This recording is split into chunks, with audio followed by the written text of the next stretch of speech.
I just want to start out by thanking our fans all across the state of Minnesota. And even though it was not the year that we thought it could be or wanted it to be, we appreciate the amount of support that we get each and every night. You know, I believe we sold out 39 out of 41 home games this year. We went down to Arizona twice and took over that building a couple of times, which was nice. We travel well. Our fans are everywhere. And we feel the support. We feel that we have, you know, the best fans in the league, and we greatly appreciate it, and that is sincere. I'd like to thank all the employees from that work in the Excel Energy Center on game days and non-game days, and just keeping this place spick and span and serving our fans beers and popcorn and hot dogs and helping people find their seats. It's a big operation that goes on, and we have just so many great people that work around this building. We just want to make sure that they know that we appreciate what they do, and lastly, the Minnesota Wild, the employees at the Wild. There's so much that goes on in operating a hockey team. What we see on the ice is the final product, but there's so much more that goes on in it. You know, especially on the business side with selling tickets and, you know, PR and social media and selling suites and all that stuff. So without the employees of the Wild on the business side, you know, we wouldn't be able to operate. So we want to say thank you, and I'd like to say a personal thank you to my hockey operations staff, you know, scouts and you know, just everybody that works in hockey operations, and everybody just works so hard to get this team on the ice. You know, I just appreciate it. It's you know, in getting to the season, I can honestly say this was a crazy one. It's disappointing where we are. Not making the playoffs is disappointing. This was basically a season of inconsistencies. There were some really good stretches. There were some real tough stretches. Our start was slow. We were behind the eight ball right away and in this league, that's unforgiving. You can't afford to start the way we did and you know, expect to give yourself the best shot at the playoffs. It's so we put ourselves behind the eight ball early. You know, we had some good performances by individuals. We had some other players had tough years. That's the way it goes. But we couldn't afford it. You know, it just it was an up and down year that way. You know, and you know, I have to look at myself in the mirror and you know, what could I have done better? You know, I feel like I could have done a better job at insulating our team, insulating our top players, creating more depth within the organization, and I feel that's something that we fell short on. You know, and that's something I need to get better at. You know, it was a tough year in a lot of aspects. Making a coaching change is always very difficult. But we had a good run with Dean. I appreciate everything he did. But when we made the change, it gave me the opportunity to reconnect with John, who, you know, I have a strong relationship with and a long history with. And he's somebody I really believe in. I think our players excelled under him. Krill scored 40 goals while John was here. Matt Boldy scored 28. 29. Oh, no. 28 Yeah. under John, Sarah. Yeah. Yeah. One. Mute. Yeah. Yeah. This is, Next topic. and just touching on a few. Look, there's this is a long season. There's 82 games. There's a lot of ups and downs. Even if you have a great season, we did have some great efforts. Like I said, we had some good runs when John first came in. We slid a little bit, but then we got back on our horse and played well. I will give this team credit. These players never quit until they heard they were mathematically eliminated. Until it said you're eliminated. Our team did not stop playing, and I respect that. I have a lot of respect in that, and I was proud of that they never stopped, and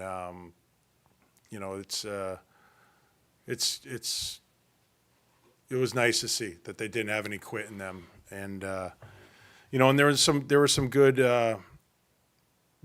individual seasons as well. I know we have some good players that just didn't have great seasons, but we've seen great seasons in them before, and we're expecting them to be better next year. And that happens. That's the part of the human element of the game. Guys aren't robots. But if you go through, we had Brock Faber had a great year. He has emerged as a top pairing defenseman. He was our top defenseman this year. So that is an unbelievably good thing for our organization going forward. Like I said, Matt Boldy had an incredible second half. I think the potential is there for Matt to be a star in this league. Eric Sinek had another incredible year of just solid two-way hockey, and I think every player that plays against him gets mad at him at least once as they play, and he's just so effective and 30 goals while he's doing all that. Like I said, Kirill had 40 goals under John's tenure so far and put together a 96-point season. Even though his first half didn't go that great, he battled back, and I think he really just tried to put the team on his back coming down the stretch, and that is just such a luxury for us to have a talented player that competes like that. Marco Rossi, a year ago, I don't think we'd be saying that he'd have 21 goals. It's 21, right? Yeah. I mean, he put the work in last summer. He improved himself, off the ice, or his habits, changed his way of doing things, and it paid off for him. So that was great. Our scouting department, our pro scouts identified Declan Chisholm as somebody who we should grab off of waivers, and it looks like this kid's going to be a pretty good player. He didn't get to play a lot of hockey the first half, but he was pretty impressive when he got in there, and we're looking forward to seeing what he can do in the future. As for new faces, to get Murat Huzadinov over here from Russia finally, I think he did a good job. I think he's kind of feeling his way around the league. Coming over to North America for the first time, getting acclimated to a new country, just a new way of life, a new league. I think he did a good job, and I'll be excited to see him when he's a little more familiar with everything going on. It was great to see Liam Ogren get his first couple of games. I know John likes him. I think he handled himself real well. It's good to see him get a couple points, his first NHL goal, and it was great to see Jesper Wallstedt get back in the net, and get a couple wins under his belt. So, like I said, 82 games. make the playoffs, don't make the playoffs. There's always a lot of ups and downs. There's always some negatives and there's always some positives. And, we've got to look at everything and assess everything that's going on here in order to get better. And, that's what our offseason is all about, is getting better. And that's going to be our goal. Bill, We'll get over the hump eventually. Yeah. we're gonna recreate our young. We didn't even get to the moment. hump this year. Exactly. So the one thing you didn't say there, I don't think you used the word injuries once. And talking to the players today, the gist of it is that there are no excuses. They were pretty honest on how they became a mentally fragile team this year. That some of them said they are not a hard team to play against anymore. That there's a woe is me attitude during games. As a former player, how do you explain that? And how this is a stark contrast to the team that scored 26 on 5 goals a couple years ago that never had that attitude. Yeah. So how do you get back to being a hard team again? Well, that's a I think that's interesting to hear that from the players, and I'm happy to hear that, because there are no excuses. I don't. Look, the injury, the fact of the matter, there were injuries, but that's not the reason we didn't make the playoffs. I believe it's a contributing factor to, but it's not the big reason. And when I hear that our players say that we were mentally fragile, I'd agree with them. And if they said that they weren't competitive enough in the big games, I think that's what you said, I would agree. And the guys we have to find our swagger again. And when you talk about those 6-on-5 goals and stuff like that, we had swagger, we had confidence, we had a lot of FU in our game, and we need to find it. And we didn't have it this year, and that's in my mind. You have to be a playoff team, to be a championship team. You have to have that confidence and that swagger and that resiliency to be able to overcome things like injuries. Bill, you played in the league for a long time. How do you get it back as a player when you lose it? When you lose the resilience, when you lose the swagger, when you mentioned mentally, fragile and that kind of thing. How do you get it back? Well, to be honest with you, I think sometimes the break is good. Like I said, it was a crazy year. I think sometimes you just need a mental reset. I think I think the coach and the coaching staff has a lot to do with that, and having the players. John and I have talked a lot about, it'll be exciting to get to training camp, get everybody on the same page, start building, from scratch. And like you saw, when John first got here, the team did play with swagger. We were going, and just be able to build more off of that. And I know he's got a lot more in his, a lot more in your bag of tricks, right? I hope so. You better. But it's just building that back, and confidence is tough to gain and easy to lose. And sometimes it can take a long time to build it back up. But when you're doing the right things, when you're in shape, when you train properly, when you're fresh, and you compete and you do all the right things, it will come back. And I expect it to. I really do. Will you try to bring in any players that can enhance that swagger by getting bigger, stronger, Yeah. tougher, and what other areas would you like to see, or do you feel need to change to become a playoff team? Bigger, stronger, faster. Those are all nice ingredients in a player. They really are, and I think we could use that. To me, too, the compete is our compete night in and night out has to get better. And I think when we had the 100-point seasons, it was each and every night. It was relentless, and we have to get back to that. Bill, what are some of your top priorities heading into this offseason? Is it kind of evaluating what's here, what pieces you can add, or what does that list start with for you? Yeah, I mean, we'll look at our salary cap situation, see what our options are. But to me, up front is going to be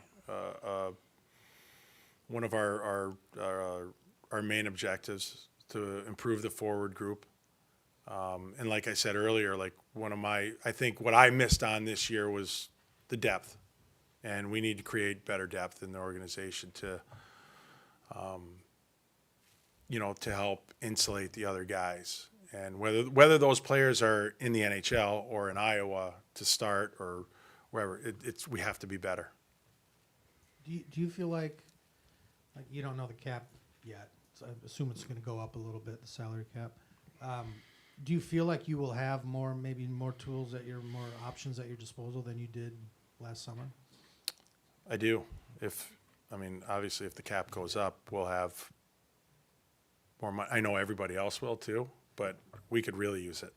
So, like I said, we'll do what we can. You know what? We'll look at every possible option that we have, whether that's free agency, trades, anything we can do to improve the team.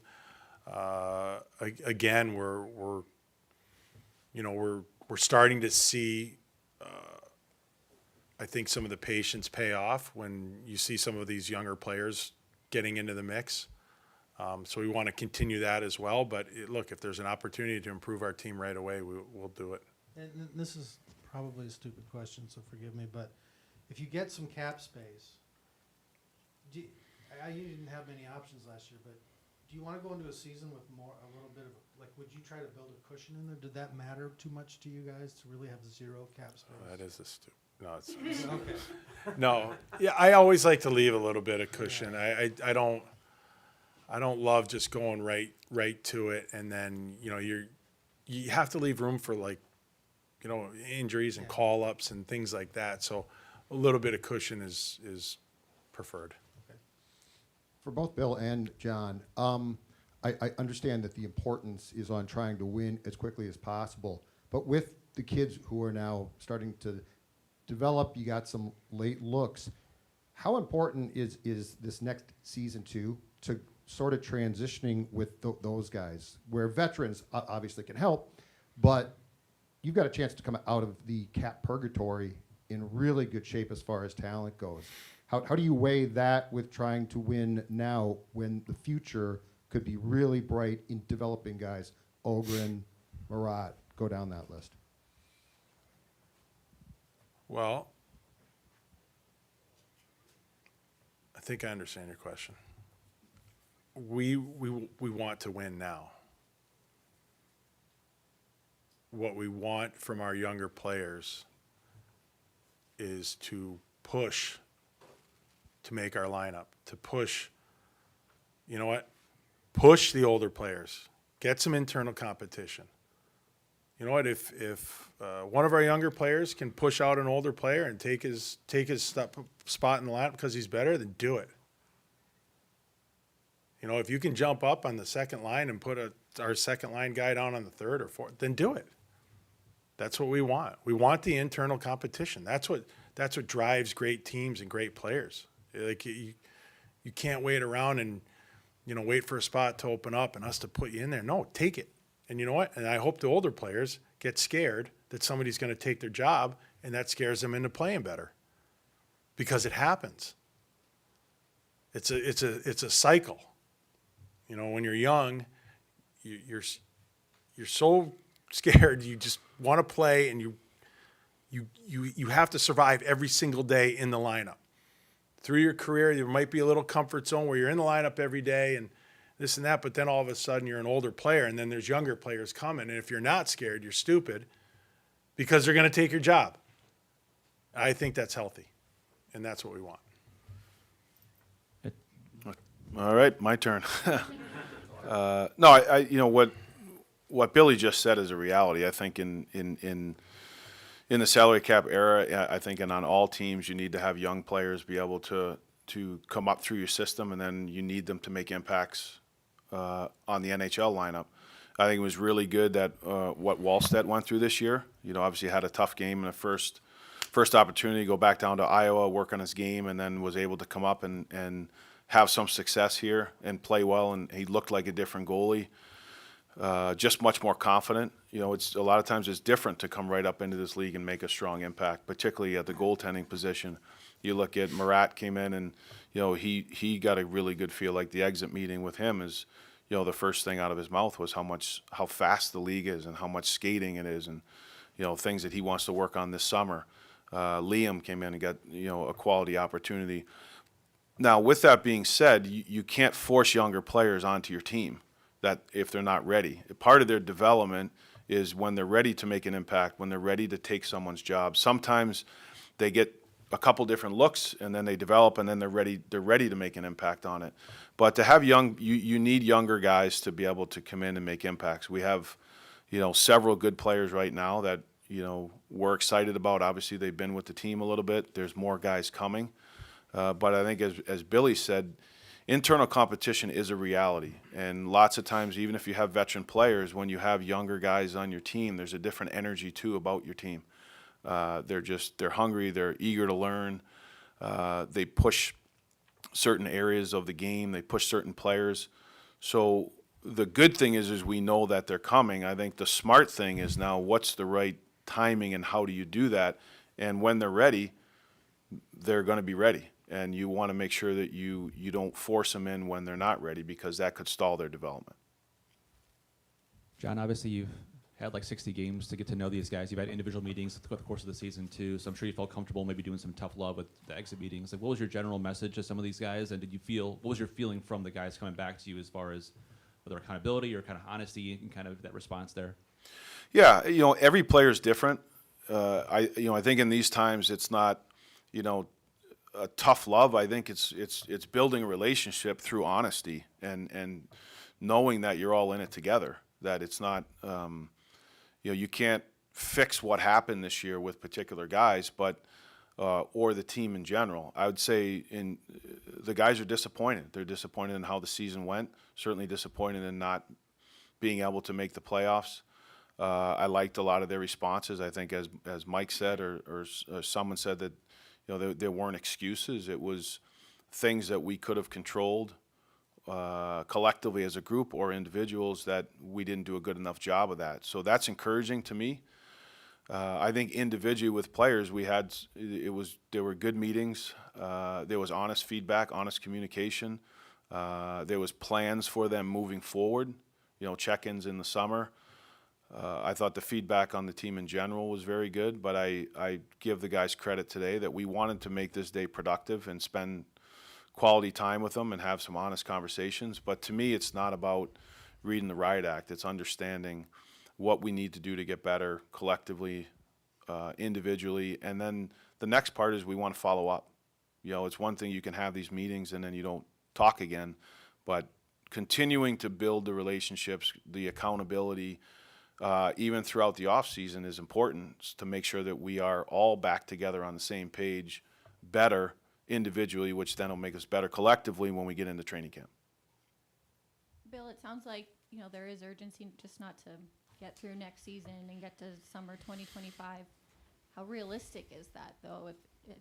How is this season not just a preview of next season with the restraints that you dealt with and the injury and the depth that was exposed? How do you make this not just be the norm for another year, and then you get your, you know, all the restraints come off the next summer? Because I don't operate like that. Just wait it out, and he doesn't operate like that. I know that. We're not just going to wait. What can you do though to expedite that and change it? Can do a lot. Can get involved in free agency. We can make trades. I'm sure some of our players are not going to have the seasons that they had this year. Our special teams need to improve. We, you know, there's a lot we can improve on. And with that will come, I think, better success than we had this year. It's not just trades and free agencies and this and that. There's a lot that we have to work on. And I think you see the same way, right? Yeah, I mean, I think you have to be able to control the controllables of it. You know, there's certain things that you can do in the off season from management coaching perspective, whether that's free agency or trades. You know, those are always on the table every year. But I think it goes back to what I just talked about with Joe was how do we help the players improve? How do we get the culture to go to where we want it to get to? Individual performances to be better, the team collectively better in certain areas. You know, we talk about being a mentally fragile group. These are all things that are real, but they're things. That's what coaching and playing is about. Is you got to find internal solutions, and certainly this year was a lot of different adversity for whether we had cap limits or not, or the injuries. You know, we were there lots of times coming down the stretch. Now, we didn't win the games that we needed to win, so there's valuable lessons in that. And I think you want to take those collectively, individually to the players and the team, and now we've got to work to get better. With all that being said, these guys pushed it pretty far for some of the circumstances that we were under. But now I'm excited because I think there's lots of rooms for improvement, and those things are controllable. Bill, I remember sitting. We were all talking to Craig Leopold before the year, and he brought up Kirill Kaprizov and how important he is to this organization, but only if he's here was the quote. And he basically said he'd be lying if it's not on all your minds on how to, really make him happy in the next couple of years. So he's going to sign on the dotted line. How much is that on your mind right now? That really these next couple of years you got to not just win, but show him that the future of this team is bright. So when you could sign him to extension as early as next summer, that gets done. Yeah, that's what I love about him is that he wants to win, and I do. Like when you have star players, I think you have to show them how committed you are as well, and that doesn't always mean in their personal situation, their contract or their stats or whatever. It's about the team. It's about surrounding. Kirill wants to win. I know that. And, yeah, I do feel that we need to show him that we're committed to winning. I know he likes it here. I know he's enjoyed playing here. I know he's had success playing here, but, we can get better. And I think we can continue to surround him with, keep building to surround him with a better team. Bill, you had mentioned a couple days ago that you were not quite disappointed, but not thrilled with the way that the defense had played in front of your goaltending, and that was kind of a part of it. No, the team. The team. Okay, fair. Good point. How are you going to address that aspect defensively? I know big emphasis on getting some of those guys to be more offensive, but No, I think we were talking about goaltending. Mm-hmm. And yes, you can look at goaltending numbers and, say this guy was good, that guy was good. This is my opinion. And the better we are in front of the goalies, the better they're going to play. We're not going to have to rely on them to make, a number of grade A, saves every single game. We have to protect them better than we did this year. We have to. Part of that is being a better offensive team, being a better puck possession team in the offensive zone, not putting so much pressure on them, coming out of our end easier. All those things that him and I talk about. I think that was probably the first thing that we talked about was coming out of D zone when John first got here, and you could see it right away. But it's things like that, not spending time in the D zone.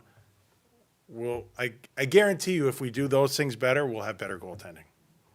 Because they're the same guys. They're capable of it. And I think you saw, coming down the stretch, I think Gus played really well, his last handful of games. And I think that was more of what his talent level brings. And Flower, same.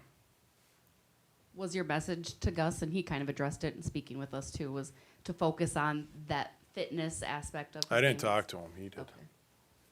Yeah, we had Gus is it's a lot for him, I coming into this year, and the expectations of transitioning, from being a support guy to being the guy or supposed to be the guy, and fitness level, some of his practice habits, some of the things that he needs to. I think he was really well thought out in his meeting. I think he recognizes some things that need to improve. There's a clear plan in place for him. We'll stay connected on it this summer, whether it's myself or Freddie with him. And sometimes a tougher year, or you learn those lessons of maybe you could get away with certain things before, and then when you go in a situation where it doesn't, I think sometimes it ignites someone to realize that there needs to be a certain improvement. And he's a very talented guy, and I think the big thing a lot of players have to learn is, a lot of them are here because of talent, but then how do you take that talent and make it, excellent or elite? A lot of times it's all the things surrounding the game. It's, your mental toughness, it's your mental mind state, it's your fitness, it's how you practice, it's how you prepare, and sometimes guys need to learn that they need to take it to another level to maximize their talent. And that's encouraging to us, that Gus is in that place. John, congratulations on today's news from USA Hockey. Just wanted to ask how that came about, what you've learned from your previous go-rounds in the World Championships, and just kind of what's your level of excitement to get this opportunity? Yeah, thanks. I mean, it's a great opportunity, to be able to represent your country, and the Men's World Championships is, a big stage. And I talked a little bit about it with Billy and Brett Peterson and John Van Beesbrook, just about the opportunity and the team, and it's exciting. I think the team is going to be a motivated group. I think there's a lot of NHL players going, a lot of pretty prominent NHL players that are going to go, that either haven't had success or not in the playoffs, and I think that that's really important. Obviously, you have the four nations in the Olympics, on the forefront coming in after that, where I think players feel like if they go, they give themselves the best opportunity on the international stage to show what they can do wearing the USA jersey.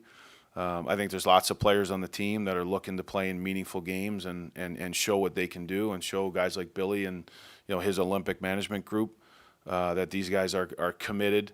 It's a sacrifice to go, but also that they can play winning hockey. They can play their best when the stakes are the highest, and that's I'm excited for that. Even as a coach, it gives you another opportunity to test yourself. You're with different players, different coaches. You're going to be in high-stakes games.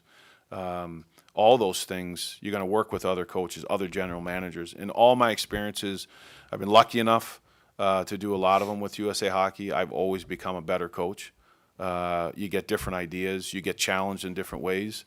But to me, we're not in the playoffs either this year. Like, I want to play in meaningful games and coach in meaningful games and coach under pressure and try to get a team to win a championship. So I couldn't be more excited and honored to go.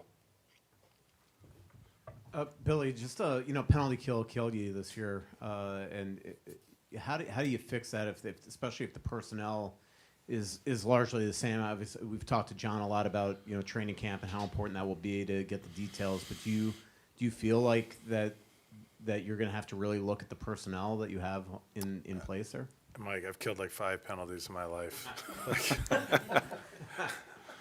Some of it could be personnel. I really do think that's a better question for John. Yeah. Well, we've discussed. I mean, you think training camp is where you can really hammer it in? I do. I think it's always a multitude of factors when something struggles. Can we coach the details of it better? It's got to be better. It starts there. Personnel-wise, we have to look at that. Are the details on the penalty kill good enough? Is our goaltending good enough in those situations? It's something that all those things you continually look at. I will say this: the penalty kill is a harder thing to adjust a lot in season because the power plays are so good, and there's different dynamics to it where there's not a lot of practice time. It's got to be a lot of video time. And I always think when you go through every season, there's always parts of your game that struggle. And I think it's your job you try to fix it and you try to do the right things in season to get it there. But that's something where you have to spend time on. And Sometimes it also comes through, it struggled all year. And sometimes when it comes back to that confidence factor, that sometimes when you get off to a bad start or there's an area that struggles, it doesn't just change overnight. You work at it and you have some success with it. Sometimes it struggles again. It does take time to be able to get that back, and that's something that you're going to look at. I also think there's different trends on power plays now that change every year. I think we got to start the season ahead of the curve. That's a big one too, is really studying the power play. It's not just the penalty kill guy. I think it's working in a combination of how you kill certain things, how you kill certain rotations, and then really hammering that in training camp, where you can spend time, you can practice it live, it's intense. You can make mistakes in exhibition games. You can see if this works or that doesn't work. When you're trying to make adjustments in some of those situations in season, the bullets are flying. It's harder, but that's something we all got to be better at. Billy, your staff, your front office, what's your timeline on filling the rest of that out? And injuries, any off-season surgeries coming up for anybody? I'll have some front office announcements. Probably, I'm thinking mid-May. Yeah, not till then. And surgeries, we have medicals tomorrow. I don't foresee any off the top of my head. We'll see what comes of the medicals tomorrow. Bill, do you have any updates on who's going to Worlds? Do you have an idea of who all is going or not going? No. Yet. You mentioned getting better depth in the organization, not just here in Iowa. What's your view of Iowa season and what you have there? And I don't know what can you do to better support, I guess, what there is. I thought Brett did a great job. A challenging year, but I do feel that the coaches did a good job with a very difficult situation. The players, they always play hard. I mean, those guys down there, they just battle. It's a tough league, and they're all just trying to play their hardest and get to the next level. But when you have a situation like we had this year, when we just took their players, it can get tough. And John and I went through that in Wilkes-Barre. He used to never complain about it, though. But Short memory, this guy, huh? Yeah. Short memory. But it can be tough. But I do think they did a very good job. We've, like I said, we've had a number of young players come up and play games for us and contribute. And it's because of what they do down there. That's their main objective, is to get players ready for us. This is kind of for both of you, but Billy, if you want to start, you had mentioned the need for depth and secondary scoring a little bit. Marcus Johansson and Freddie Gaudreau are two big pieces of that. How do you evaluate their seasons and what do their futures look like moving forward here? Well, they're under contract, so their futures are with us. I feel like Freddie, it seemed to be a really tough year just because injury right off the bat. I think it was in Toronto. He got hit by Revo, and that just kind of started it. And sometimes if you get hurt early on in the year like that, and I know he came back and re-injured it, it's a terrible cycle to get in. So I don't feel like he really had the chance to catch up. JoJo had a year that I'll put it this way: JoJo has so much talent that he always leaves you wanting more, or he did this year. I think the world of him and his ability to skate and transfer the puck and his patience with it is so good. I'm almost shocked that he doesn't or didn't produce more than he did this year. I would love for him to come back and regain the form that he had when he first came back to us, because he was unbelievable. And he has that capability, but that's what I expect, and I expect Freddie to bounce back. They're both guys that love the game, and they nobody likes to have a subpar season, and as much as you guys want to write about it, or I want to say things about it, or John does, or whatever, nobody wears it more than the player. They take it home. It keeps them up. It's heaviest on the player's shoulder. So they don't, I think John made a really good point. Like these meetings and getting together at the end of the year, this is not to beat guys up. This is to support guys, to figure out how do we help them get better? How do we get them over these humps and move on from it? What's done is done. This year's over. We have to move on and help guys get better. Bill, in potentially making some moves coming up, what is your thought process on going to guys with no moves and no trades, if there is an opportunity to move them, and how that conversation transpires, just because they do have a certain amount of protection then? I get I don't love dealing in what ifs, so I'm not going to anybody right now. If I ever have to, I would, but not right now. Hey, Bill, you started by joking about the hump and getting over it. Because Mike didn't have the guts to say it. But when you looked at what your young core did, does that kind of reaffirm in your mind the plan that you have, and that you'll have an answer to that? Yeah. I mean, it gives you hope. It gives you that, like I said, that's one of those positive things during the season that you always go to the negative, right? You have to go to the positive too. You have to give the guys credit where credit's due, and it's not. Look, I'm disappointed. John's disappointed. The players are disappointed. Nobody's happy with the way this year went. But my God, we have to look at some of the things that did go on that were good, and some of these young players that really took a big step is a positive, and we have to be encouraged by that. Yeah, I am. I'm very encouraged by it, and you know what, Marco Rossi a year ago, we didn't know what was going to happen, right? He's going to stay in Minnesota. How's that going to work? What's he going to be like? Kid had a pretty good year.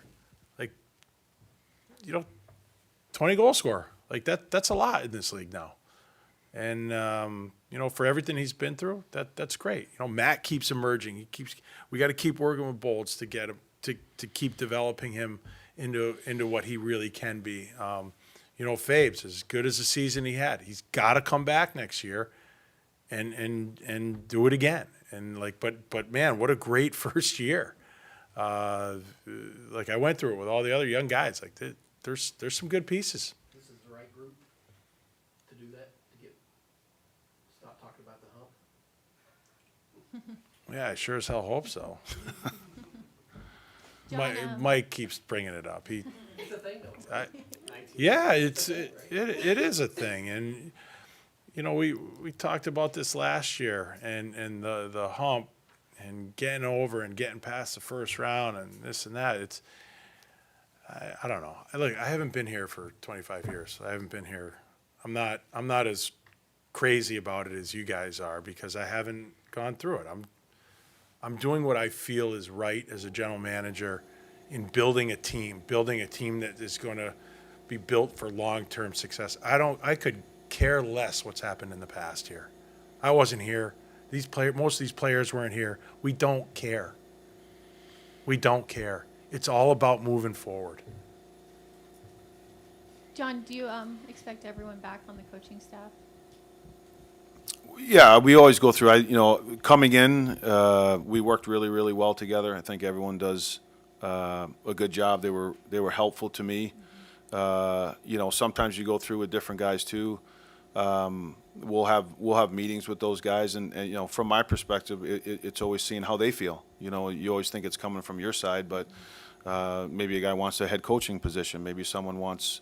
So I haven't had those discussions with them, but I think every one of them, we have a great relationship, good working environment. Guys worked hard, and I thank them for everything we went through, and then we'll, move forward and see how everybody feels. Bill Brock mentioned not going to the Worlds. What are his injuries? He's got a big mouth. The ribs. He said a few, but it's all. Oh, hey, did he give you his injury report? He said a few Yeah, injuries. Brock's been playing with fractured ribs for 2 months. Do you remember how So it happened? no, I don't. But yeah, he's. I mean, that's the type of kid he is. He didn't, never complained, never said boo. He could have been out of the lineup a number of times, and he just wasn't. I don't think John wanted him there, anyways. I'll take him with one rib. No, he honestly, he's got under advice from our medical staff too. It's best that he gets healthy. You also mentioned the other day, after Fleury resigned, you weren't making any decisions, obviously, right now about the goaltending, but I'm curious, what factors will you consider in deciding your tandem for next season, and what order you want to see these goalies back in? What factors? What will you consider in deciding that? I honestly, I don't know if I have a great answer for that question right now. Like I mean, there's a lot that goes into it. I'm comfortable with our goalies the way it is now. I mean, we're gonna have to talk about it, assess everything, really find out where everybody is. What's the workload going to be like for Flower? What's it going to be like for Gus? How many games do we need Wally to get? Because he needs to get more than he got this year. So all those things are going to kind of come into play. I just don't have anything definite for you. We're gonna talk about that. John, you reflect on the season that Kirill had. What were you most impressed with? I would say the combination of his talent, but his drive and competitiveness. Just, I know I've said it lots of times, but he just his love for the game. I mean, you go around different teams and you work with different players and different status of players, but you come here, Kirill. I mean, he loves the game. Like whether it's practice or game, he comes out in pregame skate. It's like a normal practice. Like he just every day. He drives the team that way, but the combination of his skill set and how hard he competes, that's rare to find. A player that skilled, that talented, that has that competitive edge to his game, has been really impressive. John, I wanted to ask you about Ryan Hartman. He seems like he'd be a big piece next year. You want to score more. He's got the ability. What did you learn about? He also seems to be in the middle of big wins, anecdotally anyway. It seems to me. What did you learn about him and getting 60 games with him? And what do you see for him next year? I've learned that I'm really excited about him. I think that he has something that what I learned from him is I think there's so much more upside to Hartsey. The reason I say that, number one, is he has that competitive gene. When the temperature gets turned up, when there's pressure in games, when you need a big play, he doesn't shrink. He can perform in those environments, and I think it's hard to find sometimes. He's a guy he's a versatile player. He can play wing and center. He's shown that he can do a good job killing penalties. He obviously can play in the power play. He has the ability to score. I think that moving forward with him, what excites me is all those things that I just said, but now how can we help him and work together with getting him to a level where he's impacting games regularly. He's got the big moments, and he has these parts of his games that you see like there's some real potential here. We need him to be good. I know he wants to be good. We had a great meeting, and I think that Ryan Hartman's upside, still, even though he's a veteran player, I think it certainly can go in the right direction. Like I'm And when you have players that have that competitive nature and they can play in those things, they do help you win in key situations, hard situations. Now it's how do we help him and he helps himself become a much more consistent player, reliable player, to get the most out of his talent and his competitiveness. And that's what excites me even when you go back to say, how is the team going to be better next year? In my experiences with them, whether it's Gaudreau, whether it's Johansson, whether it's Hartman, when you have quality people and they care, it's our job to try to help them to be better. And whether that was Freddie or whether it was Johansson, you look back to, and we can blame the player, but we also got to look back at coaches is maybe we didn't help them enough to get out of certain situations or to drive them in certain ways. But they are guys of high character. They are competitive, and they're good players. So they have some things to do, but I think as coaches, we need to do a better job and also look in the mirror and say, how do we help get more out of them? What can we do better with them? And Hartsy's certainly one of those guys. Thanks, everybody. Appreciate everything all year, you guys. What?